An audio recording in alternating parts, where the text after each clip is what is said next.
How did your family and the people around you react to your conversion to Islam? Yeah, it was a mixed bag. How my family reacted was a mix of reactions. My father, because he wasn't really a practicing religious person, he couldn't really say anything, so he didn't really react either way. My mother, because she had taken responsibility for our religious upbringing, she felt, I think, that she had failed. At first, which is hard to see your mother feel like you failed her. But as time went on, and especially as my children were born and grew up, and they're praying and they're reciting Quran and they're doing this thing, and she understands that it's not a phase and it's not a dangerous sort of cult or anything like that. That I have a position of leadership. I give speeches, I give talks, I travel and try to reach people and connect with people. That she understands that this is something that's actually very important. My wife was supporting me. She did not accept Islam right away, but she got me a prayer rug and she got me CDs. We were using CDs back then of the Quran and things like that. And so there's a degree of acceptance that I can't complain about. So how did your wife become Muslim in the end? There was an Imam that was also a convert and who had graduated from the Islamic University of Medina. And so I took some classes with him and I started to get close with him. And he suggested that I apply as well to the Islamic University of Medina. And so I started getting the application ready and he wrote me a recommendation letter and I applied.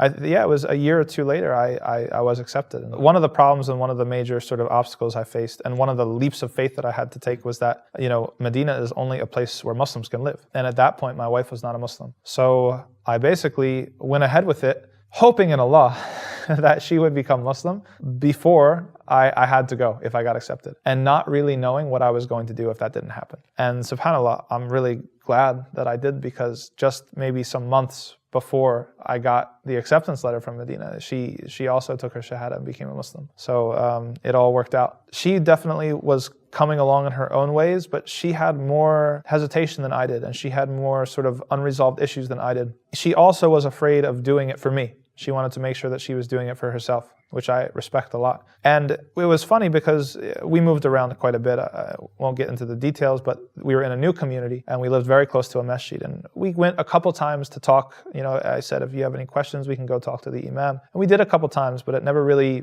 did anything. And then one of these times we were in there talking to the Imam. She was asking some questions. And then he just asked her, why don't you take your Shahada? And she did. She said she did. And after that, she's like, I'm not sure why I did.